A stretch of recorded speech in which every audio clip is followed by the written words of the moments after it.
ఏళ్ల తరబడి కొట్లాటకు పరిష్కారం ఇచ్చిన తల్లిగా సోనియా గాంధీ గారిని యావత్ భారతదేశం ఈరోజు గుర్తించింది.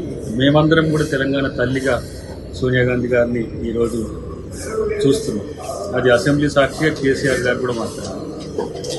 ఏదో రాజకీయంగా పోటాపోటీ కొరకు తెలంగాణ బాపుగా కేసీఆర్ గారిని అభివర్ణించడం అంటే అది తెలంగాణ సమాజాన్ని అవమానపరచడం ఒక రకంగా.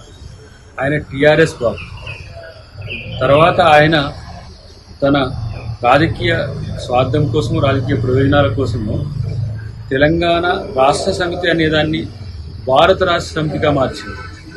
ఆ రోజు తెలుగుదేశం నుంచి తన రాజకీయ అస్తిత్వం కోసం టీఆర్ఎస్ పార్టీ ఏర్పాటు చేసుకుని టీఆర్ఎస్తో తెలంగాణ ముఖ్యమంత్రి అయి తెలంగాణ అయిపోయినాక భారత రాష్ట్రానికి ఆయన ప్రధానమంత్రి కావాలన్నట్టుగా భారత రాష్ట్ర సమితి అని చెప్పి ఇప్పుడు మళ్ళీ తెలంగాణ అని చెప్పి సెంటిమెంట్ను రగిల్చడానికి ఏదో ప్రయత్నాలు చేస్తుంది.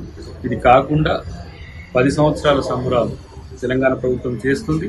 ప్రతిపక్షాలను, ప్రజా సంఘాలను, ఉద్యమకారులను, విద్యార్థులను అందరినీ గౌరవించే ఒక కార్యక్రమం తెలంగాణ ప్రభుత్వం చేస్తుంది. కాబట్టి దాంట్లో అందరూ పాల్గొని తెలంగాణ సమాజపు లక్ష్యాలను, ఆకాంక్షలను నెరవేర్చేదానికి సహకరించాలని కోరుతున్నాను.